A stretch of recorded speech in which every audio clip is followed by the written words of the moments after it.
Hey everyone, thank you so much for being here. Before we kick off this week's episode, just a quick ask. Please don't forget to like, subscribe, hit the notification bell to make sure that you never miss an episode, never miss out on any of the strategies and tactics that we're sharing to help you continue charting your own path to freedom.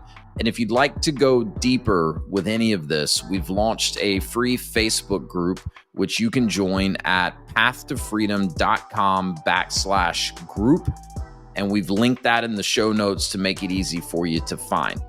All right. Thank you again for being here. Let's drop in to the episode. Hey, what's up? And welcome back to the Path to Freedom podcast. Today, I've got another misconception for you.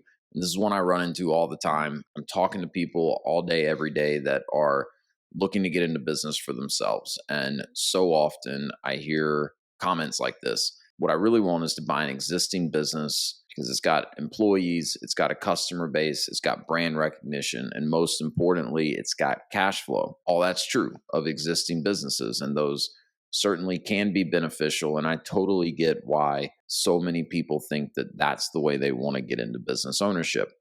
What the misconception here is, in my experience, is that people perceive this to be an easier way to get into business for themselves, and they perceive it to be less risky. I would argue that is rarely the case with purchasing an existing business. And because my specialty is franchise ownership, I'm going to compare buying an existing business, could be a franchise or not, to starting a franchise business. So all of this is going to be in the context of me essentially arguing that starting the right franchise business from scratch in most cases is going to be easier and less risky way to get into business for themselves. So let's get into it and break it down.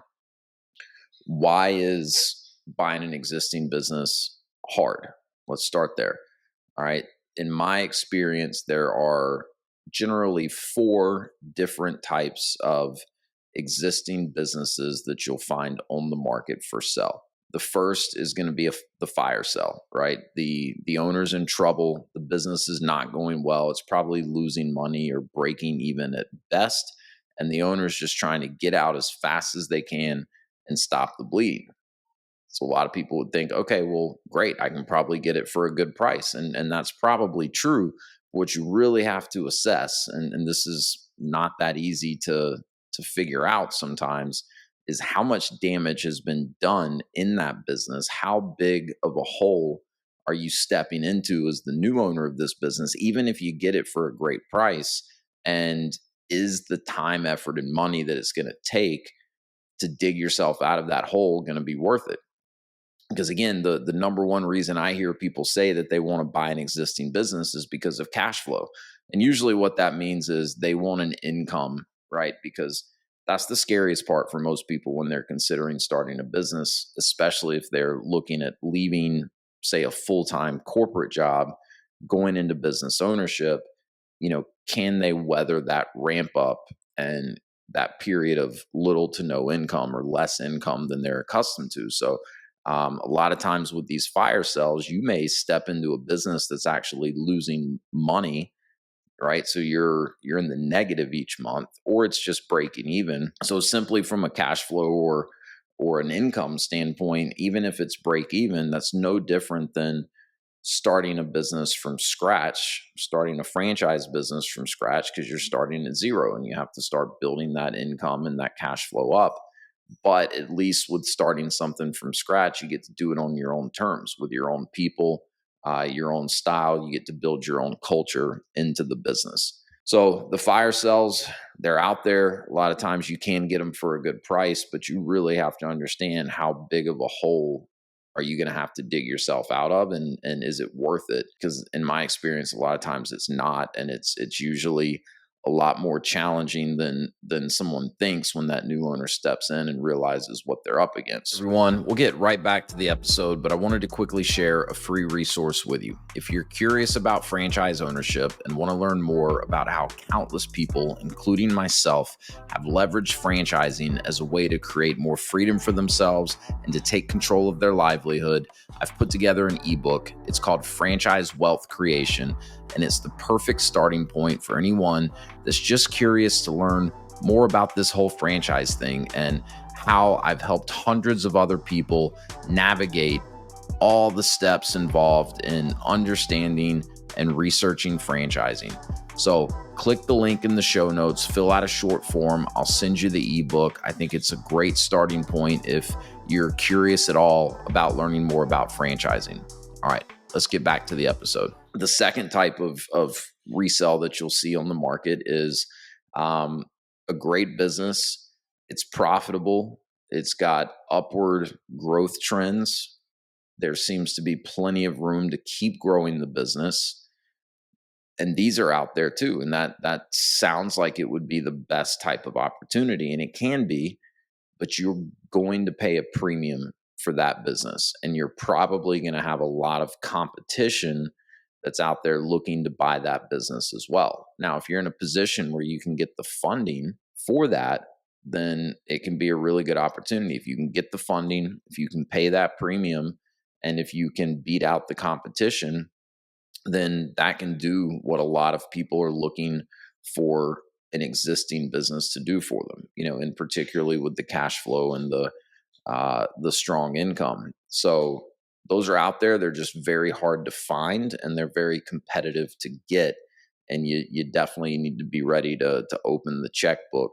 And we'll get into some other challenges that all of these different types of resales has. So there's more challenges with that, but that's in particularly, why these profitable upward growth trajectory resales are hard to find.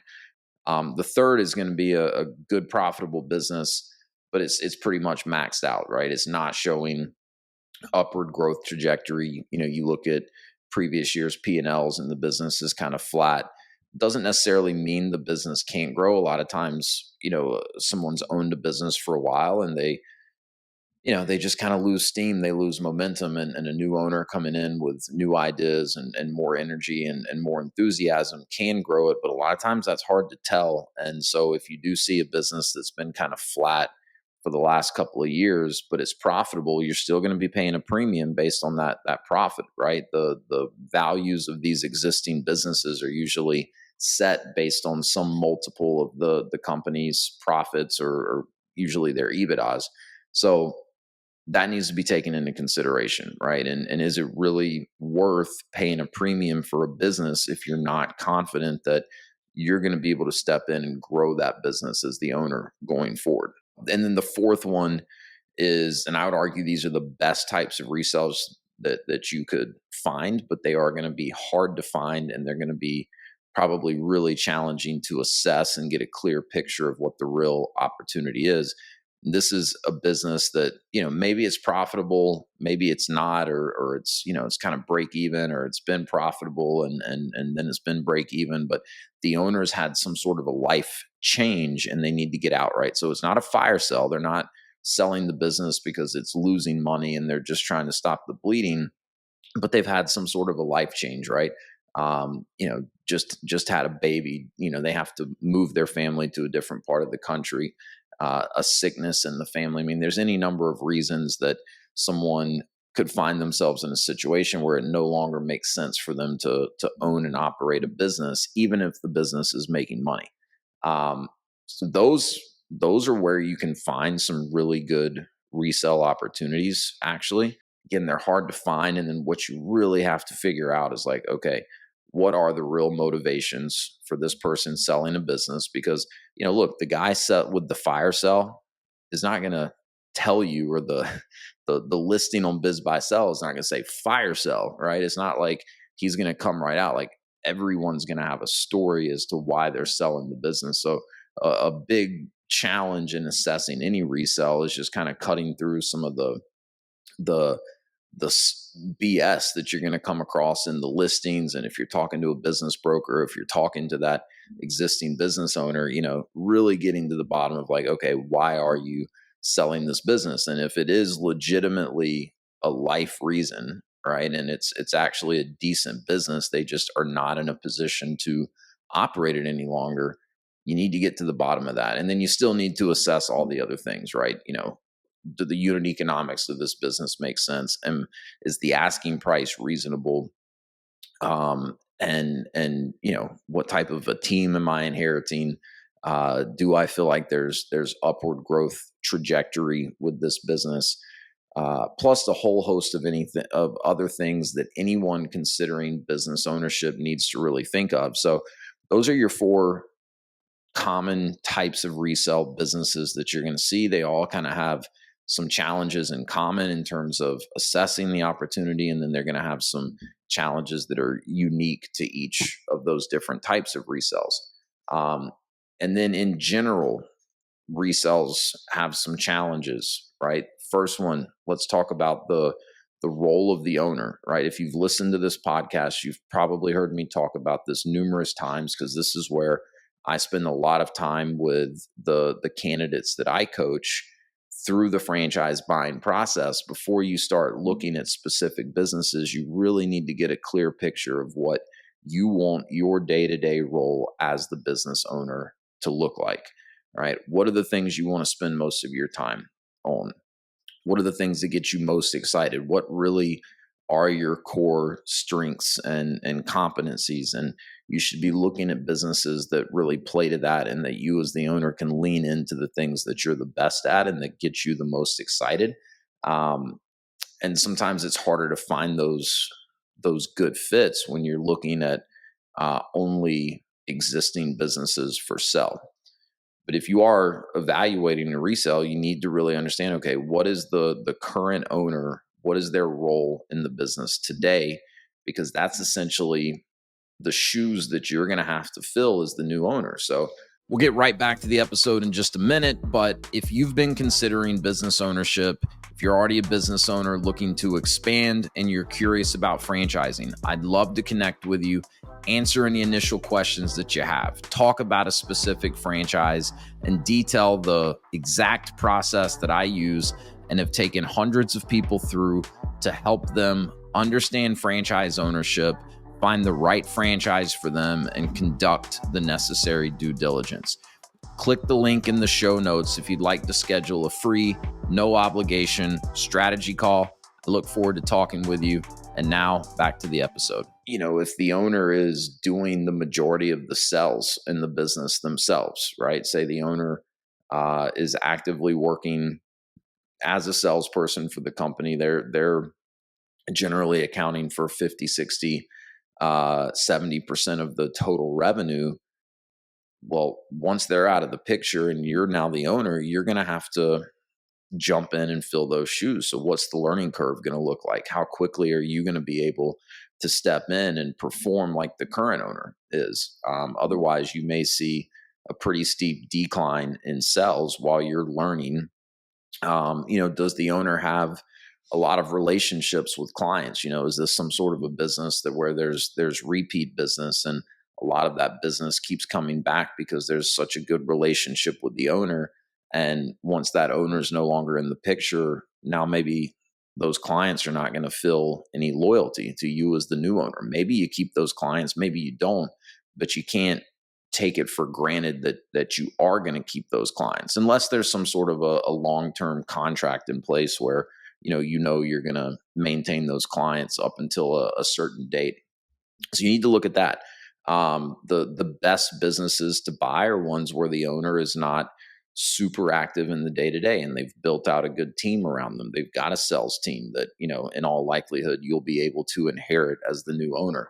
But those are also the businesses where you're going to pay a premium for them, right? Because businesses where the owner is not highly active in the day-to-day, and it's not an owner-operator businesses, they do tend to command a higher multiple. So you need to look at that. You need to look at employees. Okay.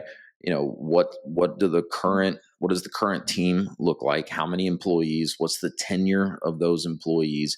You need to really get an understanding, like, are there any key critical employees that if those employees were out of the picture, things would start to fall apart, right? Because again, one of the big attractions for so many people when they consider buying an existing business is they get to inherit a team, right? So that's less recruiting, less hiring, less training, etc.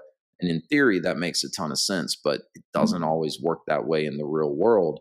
It can be very, very difficult to come in as a new owner and earn the respect of these employees that have been working in the business for so long.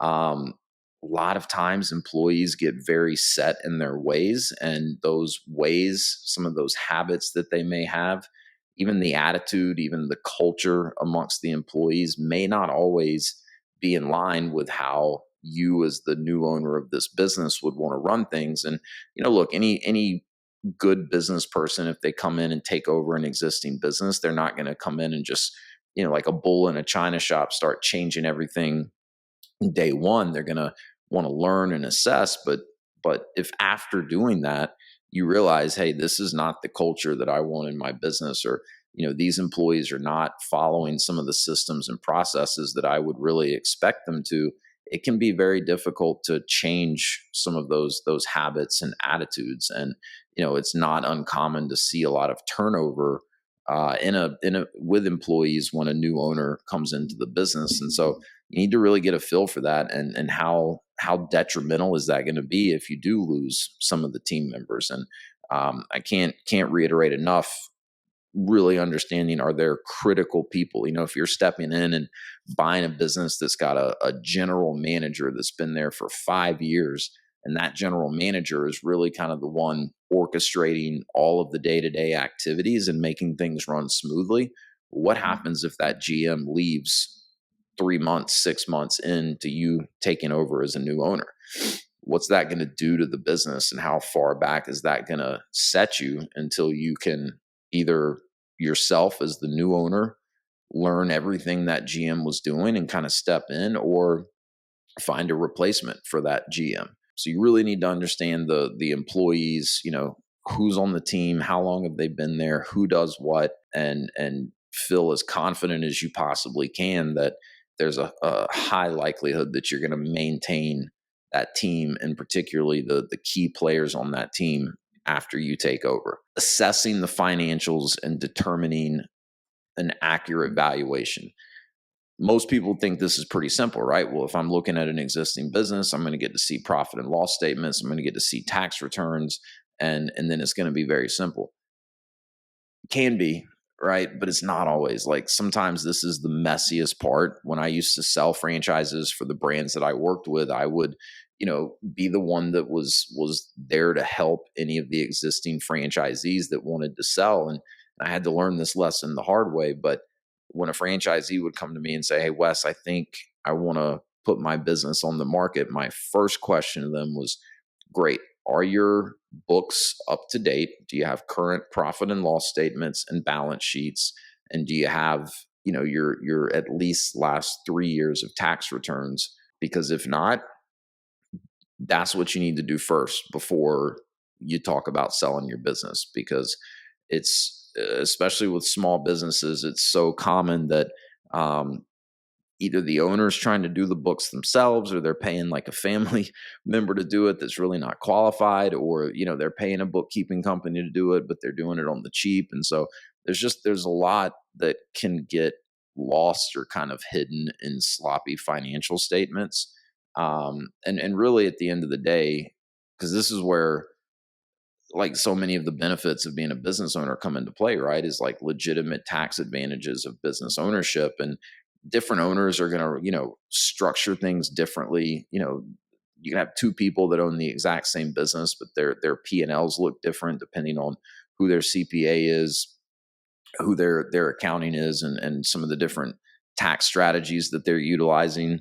And so at the end of the day, what you really want to get to the bottom of is, what is the net owner benefit, right? You could look at a profit and loss statement and see like a 5% profit margin and think, "Oh my God, this business is worthless. Like, I would never want to get into this business for just 5% profit." But if you don't really know what you're looking at, and then you see the owner's been paying themselves a $200,000 salary, their wife's got a $75,000 a year salary, all the family vehicles are paid for, country club membership, kids' private school, like all of these things are, somehow run through the business. Well, that's important to know, right? Because that's essentially income that should be added back to that profit number. And so if you don't fully understand that, then you may pass on a good opportunity. But On the flip side of that, a lot of things can be kind of hidden or manipulated or doctored up a little bit in a financial statement to make the business look better or more profitable than it is, and that doesn't always get caught. If you're going through a bank for funding, the bank's going to take a really deep dive into the financial statements and the tax returns, and they're not going to approve a loan for an amount that they think is overpaying for this business. But the point is, it's not always as straightforward as I think a lot of people imagine it will be to assess the financial health of a business and then determine, A, is this a business I'm interested in? And B, is this asking price that they're valuing it at, is it a price that I'm willing to pay for this business? Hey everyone, we'll be right back to the episode, but one quick note, success doesn't happen in a vacuum. So if you'd like to learn more, you want to go deeper and interact with like-minded people, I'd love to have you join the free Path to Freedom Facebook group. You can join by going to pathtofreedom.com/group and become a part of the Path to Freedom community. All right, back to the episode. So you've got that, and then, learning curve, right? There's always going to be a learning curve. And look, this applies to any business, right? Whether you're starting a business or taking over an existing business, but man, that learning curve gets so much steeper if you're stepping into a business that's doing hundreds of thousands of dollars a year in revenue or seven figures a year in revenue, has employees, has a lot of moving parts and pieces, has existing customers, jobs in progress, depending on the type of business. At some point, you're going to have a cutoff date where, you close on the purchase of the business. And the day before that, the previous owner was in charge. And the day after that, you as the new owner, you're in charge. But a lot of times you're going to have jobs in progress, right? So that learning curve can get much, much steeper when you're stepping into something that's existing versus getting to kind of build the business one step at a time and be there from the very beginning. So, look, the point of all of this is not to, discourage anyone from looking at existing businesses to purchase. There absolutely can be a lot of benefits to buying an existing business. What I do want to do, though, is get people to maybe step back and think a little bit differently that, hey, it's not just inherently easier or less risky to buy an existing business than to start something new, especially if it's a really well-structured franchise with systems, processes, great support from the franchisor. That's going to help a new owner probably avoid a lot of mistakes that they would have made otherwise. It's going to help them get their business ramped up quicker in all likelihood. And you've got this kind of support network in the franchisor as well as other franchisees that you can fall back on. So that's the main takeaway I want, is just don't assume that buying an existing business is easier or less risky. And look, the income piece, I totally get it. I think it's the number one thing that kills someone's dream of becoming a business owner. It's not, and most of the people I work with that have gotten close to buying a business and then, right at the finish line, they just couldn't take that leap. It's not been fear of I can't be successful in the long term. It's what's the first 6 to 12 months going to look like? Like that's what scares the hell out of most people, especially if it involves either, hey, I'm leaving a good paying job to go over here and start this business, which means my income's going to zero and I've got to build it back up. Or, I work with a lot of people that are in transition, right? They've gotten laid off from a previous employer. And so they're evaluating starting a franchise versus maybe taking another job. So it's that first 6 to 12 months that's so scary, right? And they kind of look at it like, look, if I knew for certain that I could get past the first year, right, and kind of weather the climb out of the business, then I have no doubt I could be successful. And this is the route that I should go. But that ramp up just scares me. So I totally get why, that drives people to want to go explore existing businesses. If cash flow and a quick ramp up, and ultimately, the question of how quickly can I, as this new business owner, start putting money in my pocket and replacing my income, if that's your number one concern, there are absolutely franchises out there that are designed to ramp up quicker, to cash flow quicker, and can allow for the owner to start putting money in their pocket much sooner. Now, none of that's guaranteed, right? In any business, franchise or not, there's no guarantees. The franchisor cannot promise you any certain results because you have to deliver as the owner. You have to execute. You have to take this system or this framework that the franchisor has built. You have to implement it. You have to execute, and you absolutely have to put the work in. But there are franchises out there that, because of the overhead of the business, a very low lean overhead model, very few if any fixed expenses, and a number of other things. By nature, if you come in and execute, you can start generating significant revenues very quickly and start turning a profit very quickly, which is what's going to allow you to start paying yourself as the owner.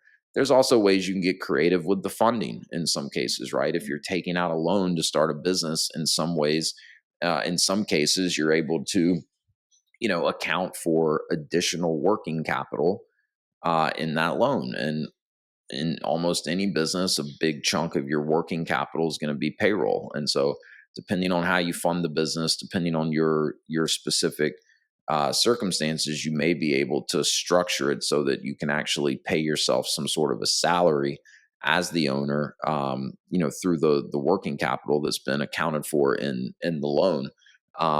But if that's the number one thing holding you back, we should talk, because I definitely have a formula that I look for in franchises to say, all right, this is like, anytime I'm working with someone where I know that the number one concern is, hey, how quickly can I start putting some money in my pocket? There's some very distinct criteria that I look for in the types of franchises that I would recommend to that person. So they're out there. Again, no guarantees, depending on, what your current income level is or what you were making in your previous job. You may not be able to totally replace that income in the first year or even the second year, but there are absolutely franchises out there where, if you put in the work, and you do what you need to do, the model's going to allow it to ramp quick, to start seeing cash flow. And I think that's the number one thing that kills people's dreams of starting businesses. So we should talk, because I have some options that would probably be pleasantly surprising in terms of how the unit economics work and how quickly it can ramp up. So thanks for tuning in. Please share this with someone that you think would enjoy it. And as always, please like, share, and subscribe. And we'll see you next time.